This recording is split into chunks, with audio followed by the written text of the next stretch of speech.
Vriende, ons gaan vanmôre lees uit Handelinge 2. Handelinge 2, dit is die verhaal van wat op hierdie dag homself afspeel. En dis vir my heerlik om te kan weet, ons gaan 'n paar dinge vir mekaar sê, voordat ons gaan saam nagmaal gebruik. Handelinge 2 vers 1. Toe die dag van die Pinksterfees aanbreek, was hulle almal op een plek bymekaar. Skielik was daar 'n geluid uit die hemel, soos van 'n geweldige stormwind, en dit het die hele vertrek gevul waar hulle gesit het. Hulle het iets soos vuur gesien, wat in tonge verdeel, en op elkeen van hulle gekom het. Net gou seker maak julle weet, dis nie net die disippels wat daar was nie, né? Daar was nog volgelinge van Jesus. Hulle was ook daar, die vroue onder andere was daar, Maria en Kie. So op elkeen het die tonge van die Heilige Gees op hulle gekom. Almal is met die Heilige Gees vervul, en hulle het aan ander tale begin praat, soos die Heilige Gees dit aan hulle gegee het, om onder sy leiding te doen. Daar het godsdienstige Jode uit al die nasies onder die son in Jerusalem gewoon. Toe die mense die geluid hoor, het 'n groot skare saamgedrom, en omdat elkeen gehoor het hoe daar in sy eie taal gepraat word, het hulle nie geweet hoe hulle dit het nie. Verras en verbaas sê hulle toe, die mense wat daar praat is tog almal Galileërs. Hoe hoor elkeen van ons dan sy eie moedertaal? Perse, Mediërs, Elamiete, sowel as die inwoners van Mesopotamië, Judea, Kappadosie, Pontus en die provinsie Asië, Frigië en Pamfilië, Egipte en dele van Libië van Sirene, mense uit Rome, Jode sowel as heidene wat die Joodse geloof aangeneem het. In die ou vertaling word hulle proseliete genoem, né? Dis die ouens wat tot die Jodendom gewend het. Kretensers en Arabiere. Ons hoor hulle in ons eie tale praat oor die groot dinge wat God gedoen het. Hulle was almal verbaas en uit die veld geslaan. Party het vir mekaar gevra, wat kan dit tog wees? Maar party het gespot en gesê, hulle is dronk. Die ou vertaling sê, hulle is vol soetwyn gewees. Vroegmôre lyk dit vir my. Vriende, dis 'n besonderse gedeelte wat 'n mens herdenk in die dag. Dis 'n geleentheid waar ons vir mekaar sê, dis aangrypend om te dink dat die Here deur sy Gees vir jou en vir my kom toerus.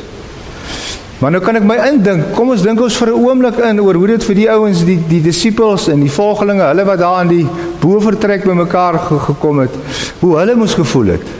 Ek bedoel, hulle was by mekaar van die dag wat God as ware vir Jesus ook die Heilige Gees kom gee het en gesê, dis my geliefde seun in wie ek welbehae het.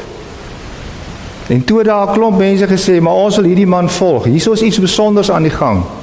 En so het van die doop af, van die punt waar hulle 50 dae terug in Jerusalem aangekom het, en hulle gewag het dat hulle die Paasfees kan saam geniet, het hierdie ouens saam 'n pad geloop.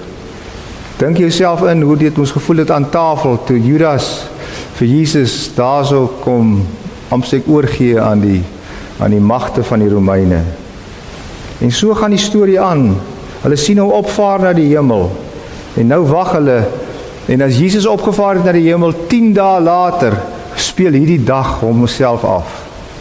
Hulle speel hom af in die sin, dat hulle bewus is, dat God se Gees nou uitgestort word.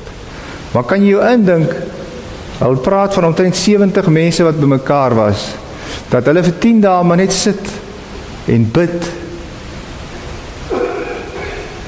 Ja, en maar seker vir mekaar vertel van wat hulle beleef het.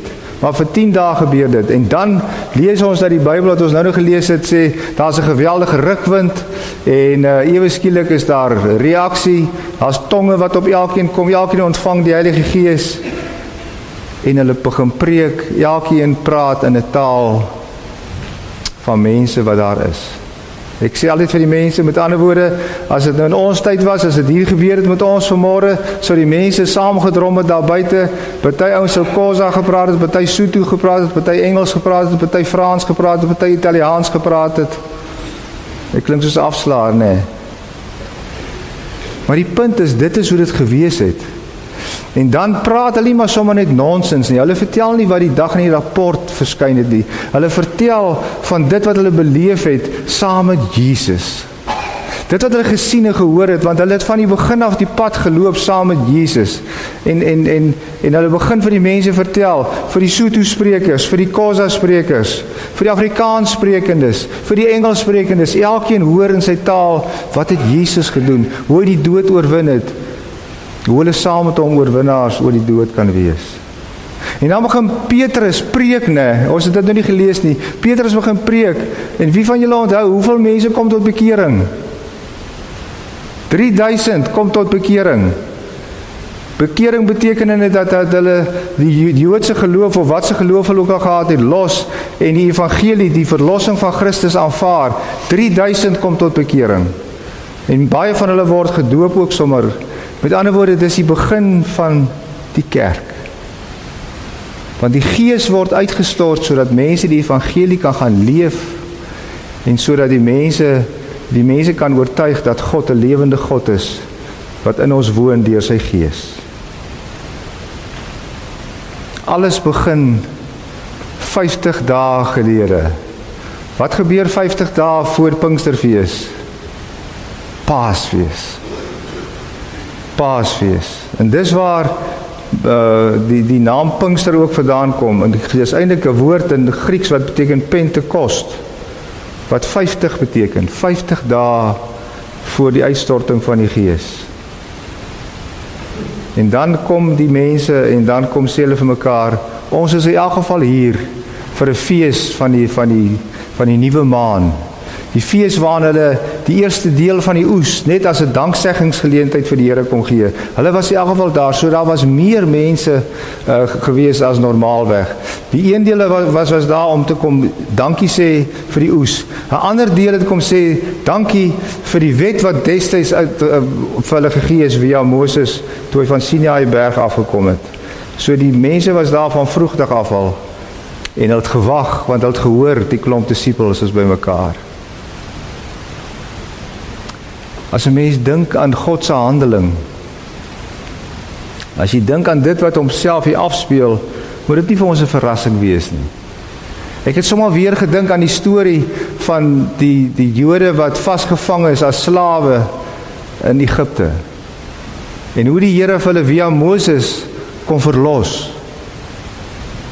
En hy verlos hulle hoekom? Omdat hy wil hê hulle moet na die beloofde land toe gaan. Hoekom? Sodat die Christen, of sodat die Jodendom weer kan vry wees en weer kan in beheer wees van land.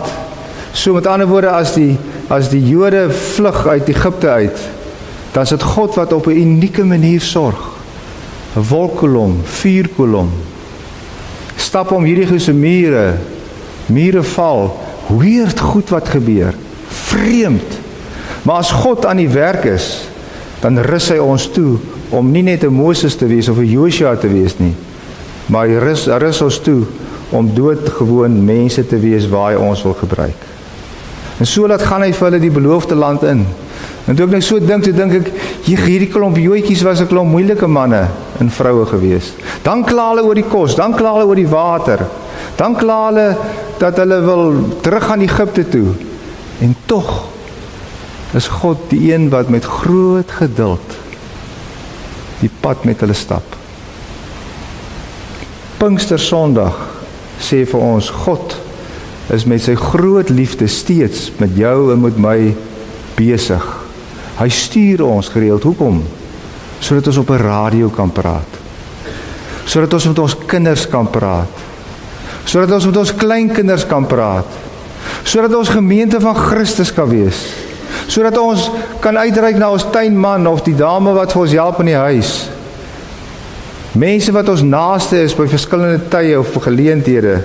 Die Here rus ons toe en gebruik ons vandag nog, sodat ons bruikbaar kan wees in sy koninkryk.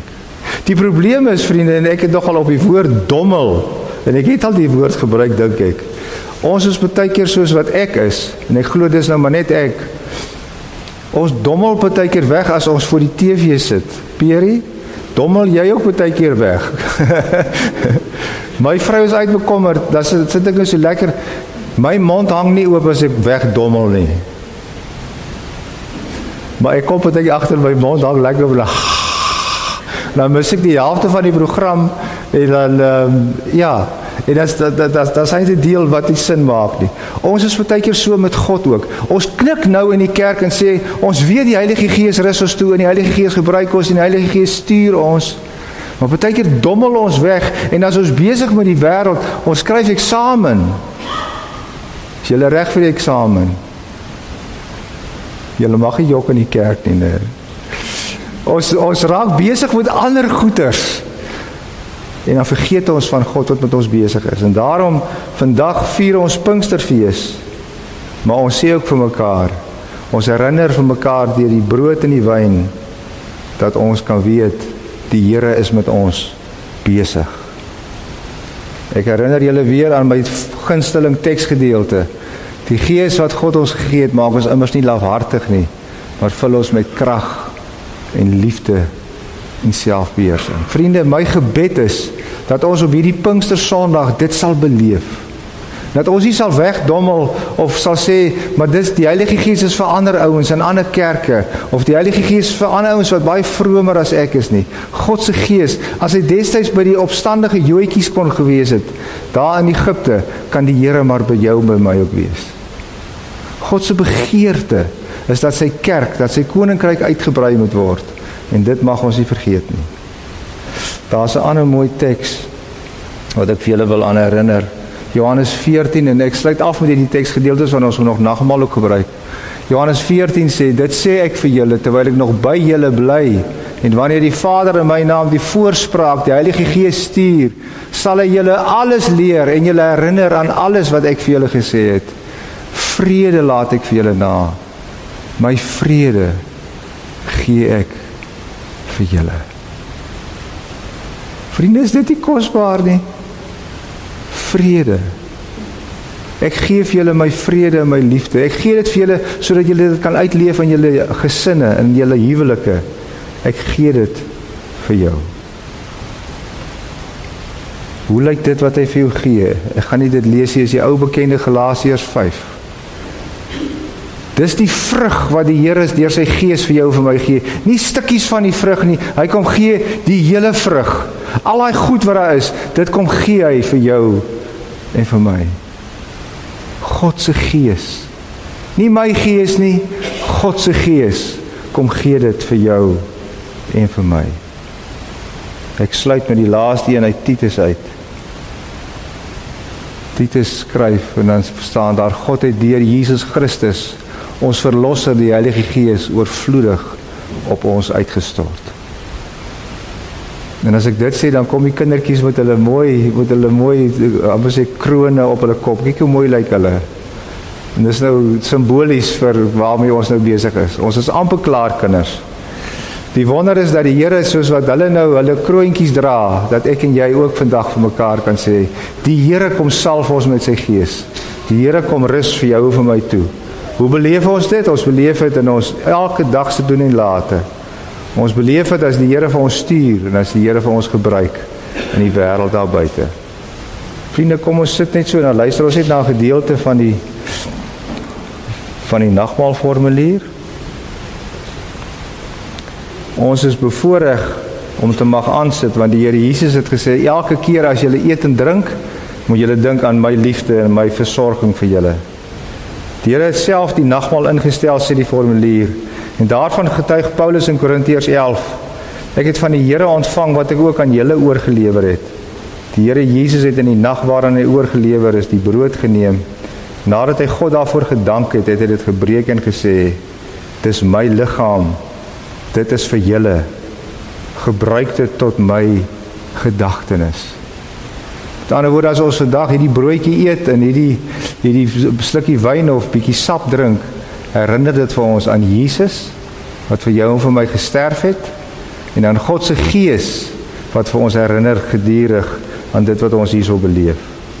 Net so het hy na die maaltyd die beker geneem en gesê, hierdie beker is die nuwe verbond, wat deur my bloed beseël is. Gebruik dit elke keer as jy daaruit drink, tot my gedagtenis. Elke keer as julle van hierdie brood eet of uit hierdie beker drink, verkondig julle die dood van die Here totdat hy kom. Die nagmaal is 'n verbondsmaaltyd waar die verbintenis tussen Christus en sy gemeente telkens vernuwe word. Dit is ook 'n gedagtenismaaltyd. Die nagmaal neem ons terug na dit wat homself afspeel as Jesus op aarde is. Dit is ook 'n waarborg om vir ons te sê, dit het regtig gebeur. Proe jy, sluk jy, dit het regtig gebeur. Die nagmaal is ook in die vierde plek, die viering van die gemeenskap met die lewende Here en met mekaar. Die nagmaal herinner ons ook dat daar 'n toekomsverwagting is. Hoekom? Jesus kom weer.